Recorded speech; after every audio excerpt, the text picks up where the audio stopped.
dire ottomaniste jusqu'en 1922 ou 24, selon les points de vue, et turcologue depuis, que vous avez un listing de publications très impressionnant. Évidemment, vous avez un parcours plus long que votre prédécesseur, et je ne vais pas l'énumérer in extenso parce que je ne veux pas épuiser l'auditoire, mais je voudrais simplement dire que, en l'examinant, il y a un bon équilibre que vous avez su trouver entre les ouvrages de synthèse destinés à un public élargi et puis les ouvrages de recherche, les ouvrages de pointu destinés à un public beaucoup plus de spécialistes. Ouvrages de synthèse, je note au passage l'Empire ottoman à l'âge des réformes, 1826-1914, publié à l'Institut français d'études anatoliennes, conjointement avec Maisonneuve et Larose, en 2007. Et puis, c'est aussi votre dernier ouvrage, qui est paru en 2020, chez Armand Collin, L'Empire ottoman au XIXe. Vous voyez que vous n'êtes pas seulement turcologue, et qui a obtenu le prix Auguste Pavie, délivré par l'Académie des sciences d'outre-mer. Ouvrage beaucoup plus de recherche, beaucoup plus pointu, par exemple, réformé par le haut et réformé par le bas, la modernisation de l'armée au 19e, pardon, ça c'est, oui, c'est bien ça, réformé par le haut, réformé par le bas, la modernisation de l'armée au 19e et 20e siècle, dont la revue, excusez-moi pour ma prononciation, la revue italienne Quaderni di Oriente Moderno, à Rome, un numéro spécial, et puis ouvrage, enfin, travail de recherche qui nous rapproche du sujet et du Maroc. Sur le Maghreb pendant la Première Guerre mondiale, vous avez été l'éditrice du numéro spécial d'Hespéris Tamouda de 2018, consacré, je cite, Le Maghreb, un front oublié de la Première Guerre mondiale. Antoine Perrier allait du plus proche au plus loin, du plus près au plus loin. En somme, vous allez aller du plus loin au plus près. Et donc, c'est tout à fait coulissant, ce deuxième volet. Et ici, je rends hommage aux organisateurs, aux organisatrices, si elles préfèrent, de ce colloque. Disons que c'est un clin d'œil aux architectes de ce colloque que je me permets de faire. En tout cas, c'est à vous de parler maintenant. Merci. Monsieur le Président, merci beaucoup. Est-ce que vous m'entendez ? Donc, tout d'abord, permettez-moi de remercier les organisatrices et les organisateurs de ce colloque qui nous ouvre de nouvelles perspectives, qui pose aussi, qui formule de nouvelles questions. Donc, concernant la guerre du Rif, donc pour ma part, comme le disait le professeur Rivet, donc je vais essayer de regarder justement vers la guerre du Rif en venant en fait justement de l'extérieur et à partir justement de réseaux et d'interactions qui donc, notamment sont en provenance du Moyen-Orient et faire donc un petit peu ce que Monsieur Rivet, donc professeur Rivet, donc évoquait hier une espèce d'un petit peu de forme d'archéologie de ce qui s'est passé justement juste avant la guerre du Rif et qui donc comme on le verra donc soit se poursuit, où il y a des formes de continuité et de rupture, et réfléchir aussi un peu en termes de périodisation et de contextualisation de la guerre du Rif. Donc, je vais justement aussi un petit peu m'inscrire dans la périodisation qui avait été proposée dans le colloque précédent, c'est-à-dire d'il y a 50 ans, par Kenneth Vrind, en prenant justement donc un contexte large qui part en quelque sorte, justement, en ce qui concerne les questions que je me pose, c'est tout à fait justement pertinent. Donc, partant justement de 1908 et en allant jusqu'à 1930. Alors, donc, pourquoi ? Parce que justement, à partir de 1908, il y a toute cette espèce de tremblement de terre, de soubresaut qui traverse donc la Méditerranée après la révolution jeunes Turcs donc à Istanbul, avec donc un peu ces effets de fragmentation et de dissémination, des interactions avec d'autres groupes qui vont s'intituler souvent jeunes. Donc, on a vu par exemple donc, au Maghreb, et notamment en ce qui nous concerne donc, au Maroc, des interactions avec donc ces groupes qui vont se former et qui s'appellent donc les jeunes Marocains. Et puis aussi parce que cette fameuse révolution jeune turque, elle marque aussi en quelque sorte un début et un très grand espoir dans les territoires extra-européens et pas seulement dans le monde musulman, parce que donc les jeunes Turcs, donc surtout là, le parti du Comité Union et Progrès qui est au pouvoir après 1908, donc, se donne pour ambition de devenir le Japon du Moyen-Orient. On va me dire, bon, voilà pourquoi. Parce que justement, la guerre du Japon face à la Russie et qui marque justement le premier succès donc, d'armées extra-européennes face à des armées européennes, va être le début et va booster justement les mouvements donc, de résistance anti-impérialiste et donc font naître l'espoir de lendemain donc beaucoup plus radieux dans de nombreuses parties du monde et donc avec des actions très concrètes transnationales et de réseaux qui vont se mettre en activité donc très rapidement à partir donc, de 1909. Donc, on verra d'abord dans un premier temps de manière informelle et puis ensuite qui vont s'institutionnaliser. Alors dans un premier temps, justement, en ce qui concerne le Maroc, ça va être pour essayer de prévenir une occupation donc coloniale du Maroc, donc en lien avec ce mouvement dont parlait hier, de la Hafezia, et donc ensuite, après 1912, de libérer donc, le Maroc de l'occupation donc française. Alors, pour replacer aussi dans un contexte donc un peu large et reprendre la perspective des acteurs de l'époque, par exemple, dans l'Empire ottoman, les conflits qui se produisent autour de la Première Guerre mondiale donc, ne sont pas vus comme séparés, mais comme une forme de continuum, mais aussi de peut-être s'interroger dans quelle mesure, justement, il y a un continuum entre donc,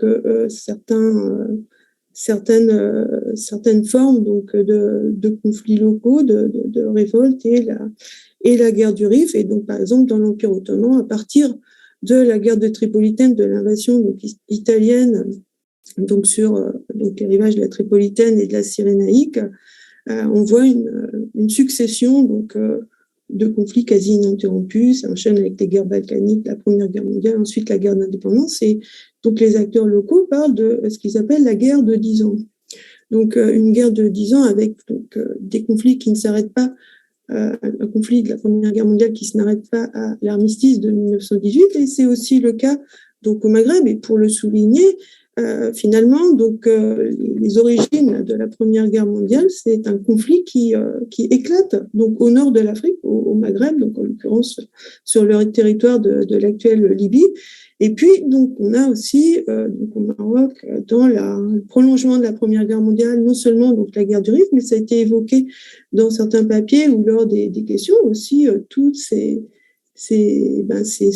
soulèvements et ces combats qui se produisent donc en filigrane et pendant la Première Guerre mondiale donc dans l'actuelle Libye et donc ensuite le mouvement de résistance qui est conduit par Omar al-Mourtar et qui va se terminer en fait au début des années 30 quoi. Donc en quelque sorte un petit peu justement dans cette configuration donc large on a donc des conflits de 1911 à 1931 au nord donc de l'Afrique.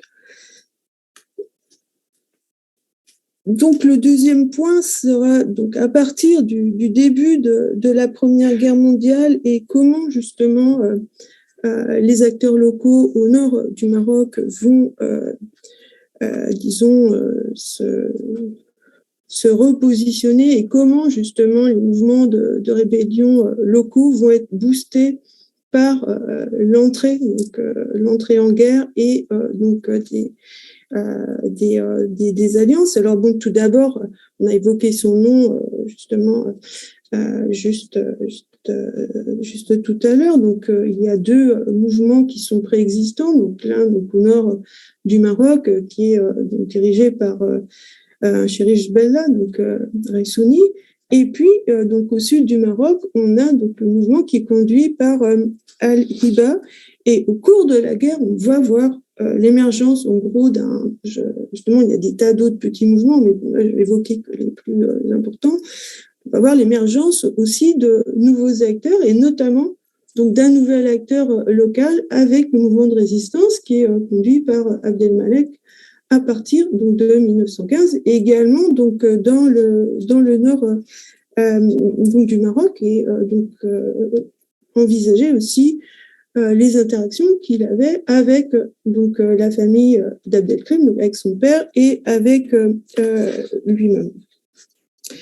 Un troisième point, comme justement il s'agit d'un regard aussi de l'extérieur et qu'on a déjà formulé un certain nombre de questions, ce sera d'évoquer justement disons les liens, ou de formuler des interrogations, des questions en ce qui concerne les éventuels liens donc, entre la guerre du Rif et la guerre d'indépendance donc en Turquie, et entre justement ces deux figures que sont Ben Abdelkrim et Mustafa Kemal.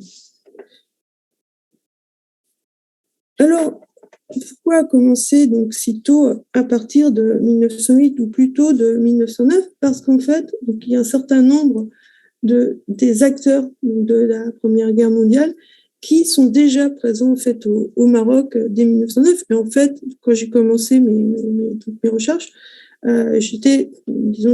j'avais rencontré là, ces acteurs en 1909 et sans justement faire de lien ensuite avec la Première Guerre mondiale. Et ce qui est intéressant de voir, c'est qu'on a un petit peu comme dans cette archéologie, cette généalogie, on voit des générations successives qui en fait évoluent. Donc en 1909-1910, ça va être la présence d'une mission militaire ottomane au Maroc, donc qui n'est pas officielle et qui se présente comme venant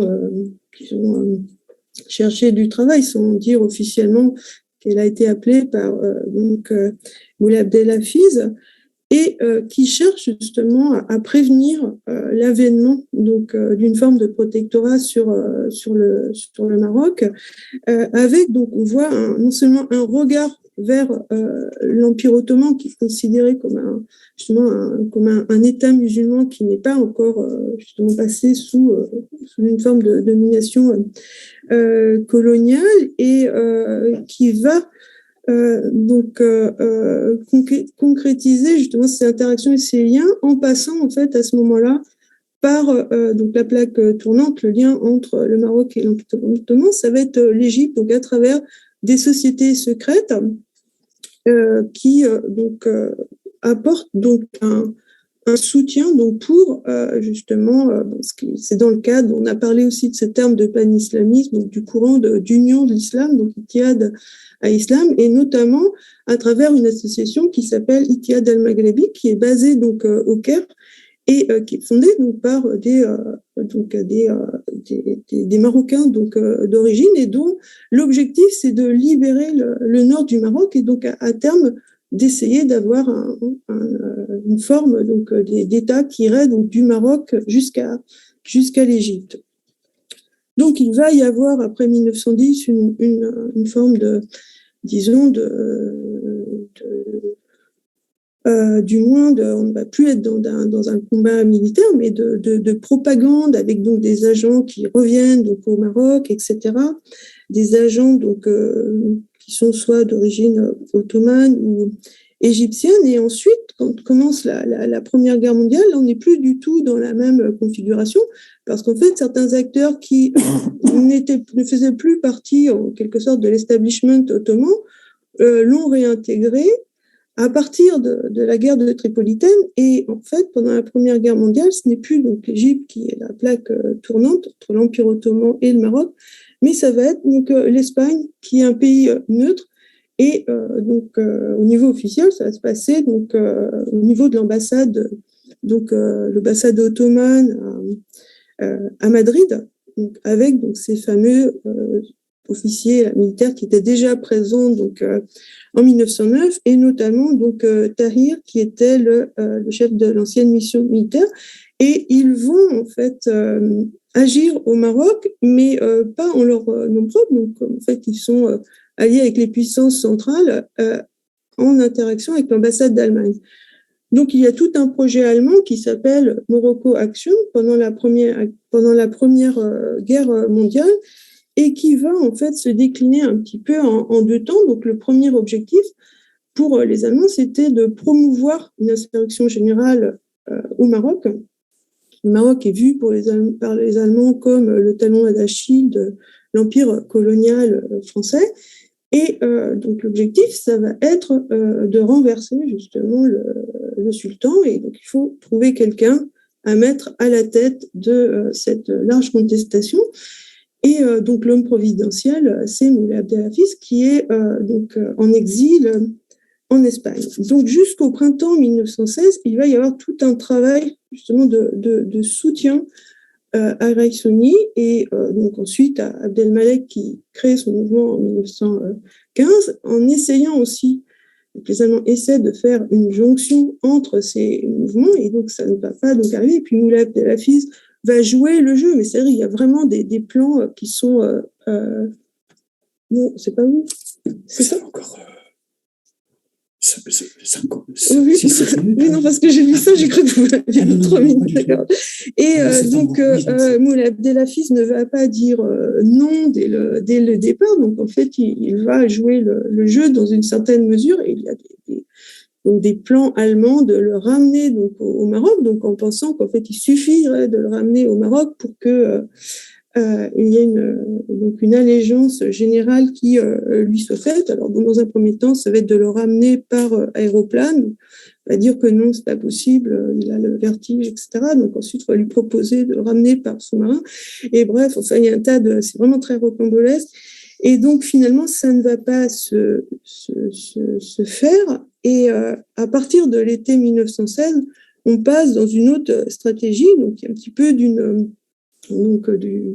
l'Allemagne fait son deuil là, de cette insurrection générale, et donc ça va être un soutien en fait aux différents mouvements qui est apporté donc par l'Allemagne. Alors donc très concrètement, les Allemands ne sont pas légitimes à justement, on a parlé du djihad, à promouvoir donc le djihad au Maroc, et donc ils ne peuvent pas y aller tout seuls. Donc ils mettent en avant là, des acteurs ottomans. Mais c'est aussi donc assez compliqué parce qu'il y a des dissensions donc, entre eux, et donc en gros l'ambassade d'Allemagne va congédier donc ces acteurs ottomans.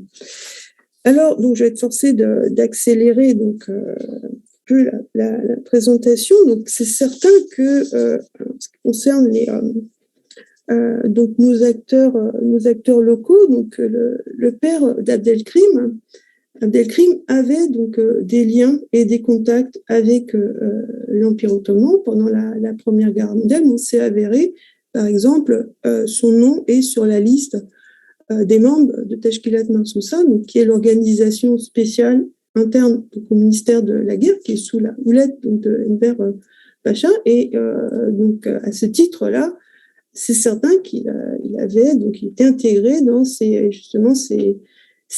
réseaux donc ottomans, et qui explique aussi pourquoi il apporte son soutien à Abdelmalek pendant la Première Guerre mondiale. Donc il me semble que c'est en lien donc avec cela.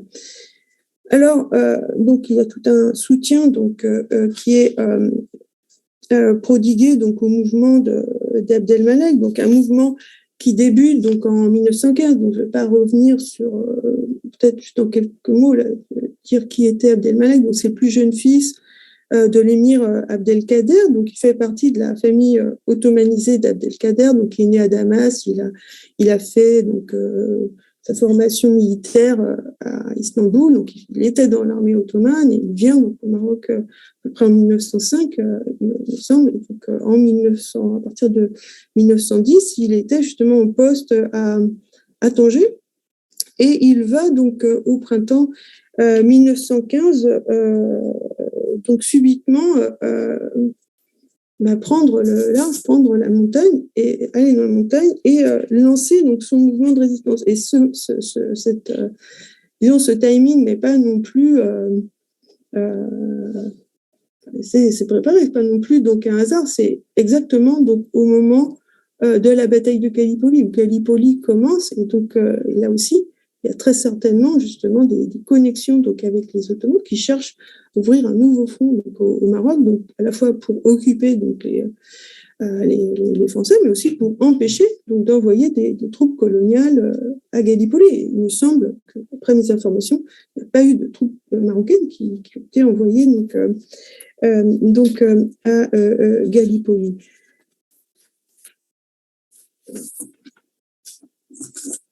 Donc,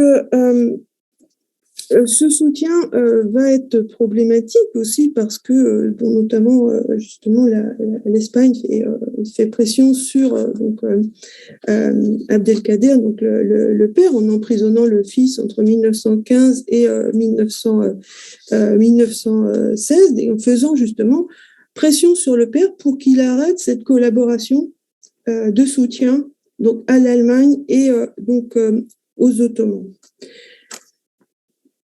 Donc c'est-à-dire que justement on a donc un réseau dont le père Abdelkrim, oui, et donc dans lequel il est très actif, et donc je pense son fils va ensuite quelque part bénéficier aussi de ce réseau-là, mais dans un nouveau contexte.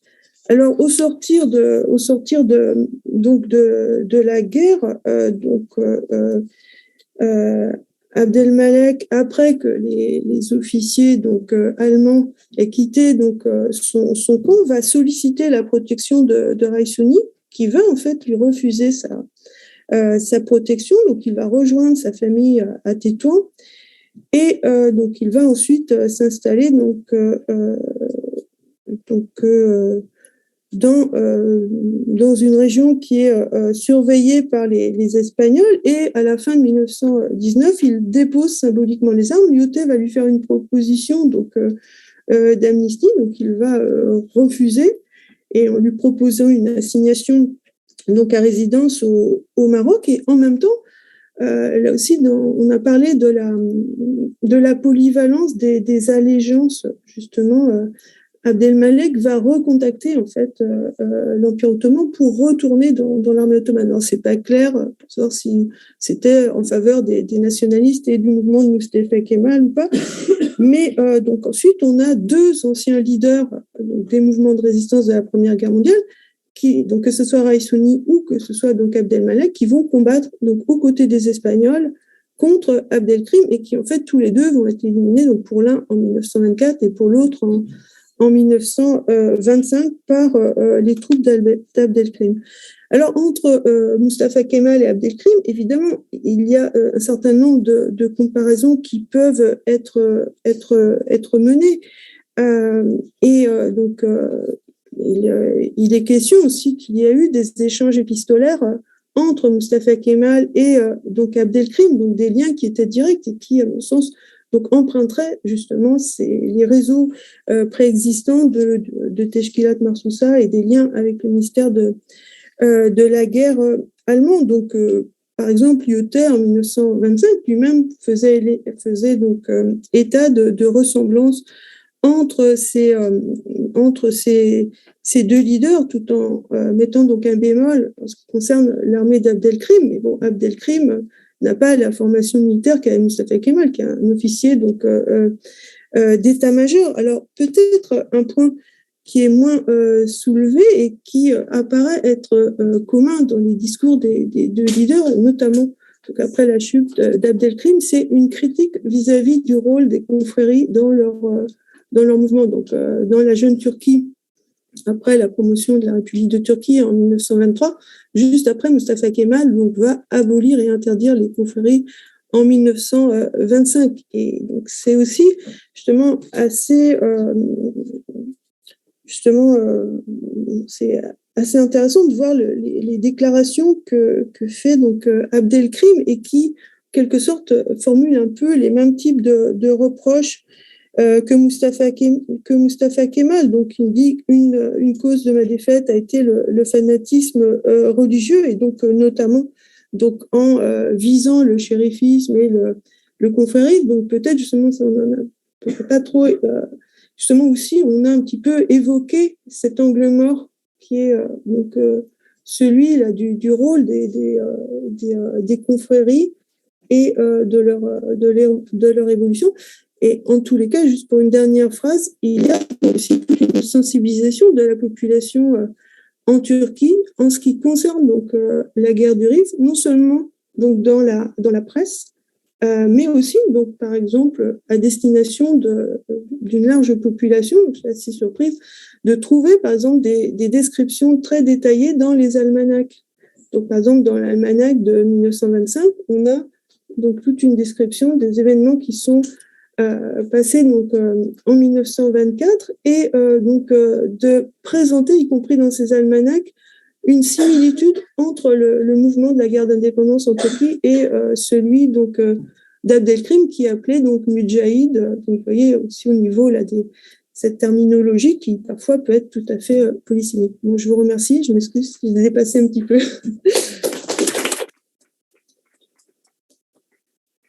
Merci. La parole est à la salle. Je veux dire aux auditeurs.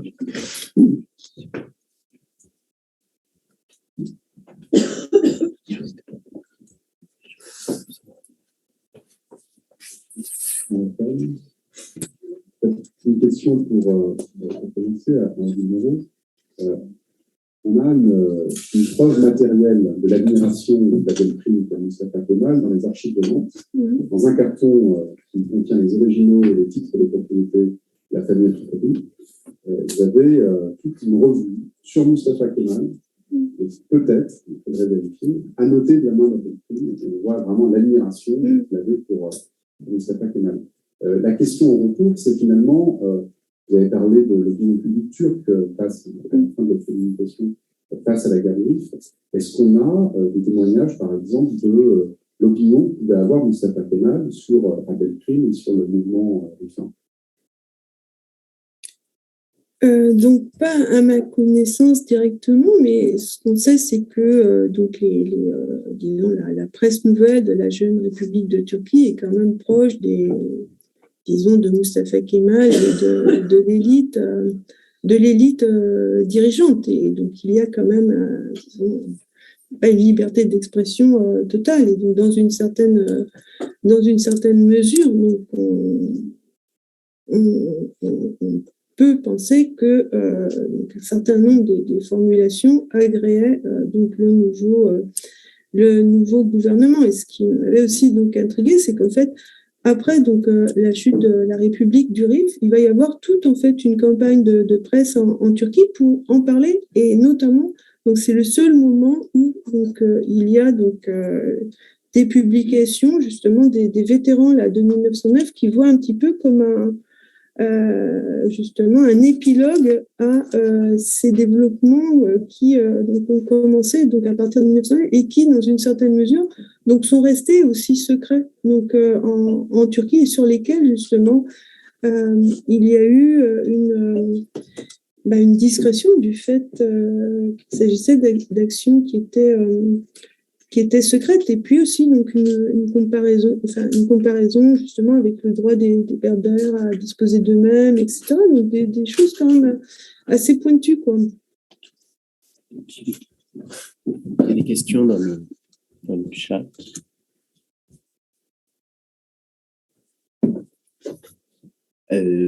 Alors, tout le monde les voit, mais si vous voulez répondre à la logique de M. Beignet, Abdelkrim avait des contacts avec Enver Pacha et la Ligue pan-musulmane de Berlin. Peut-on y trouver des archives?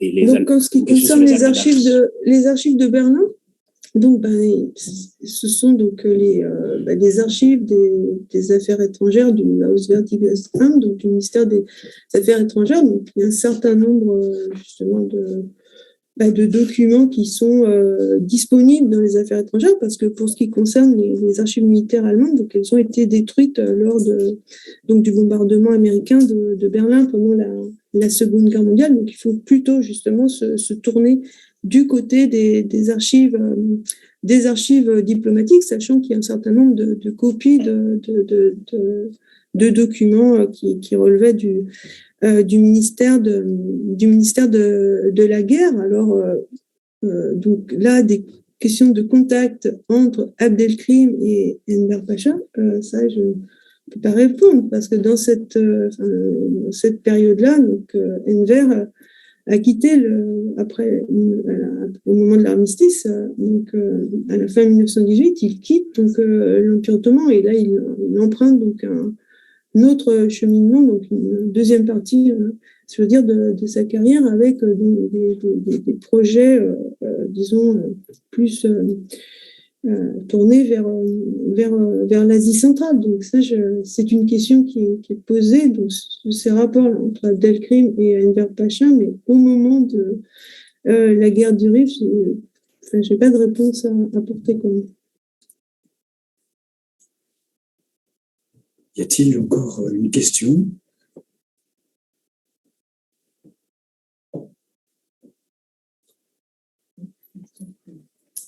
Je remercie nos participants de cette session. Merci beaucoup. Merci à vous.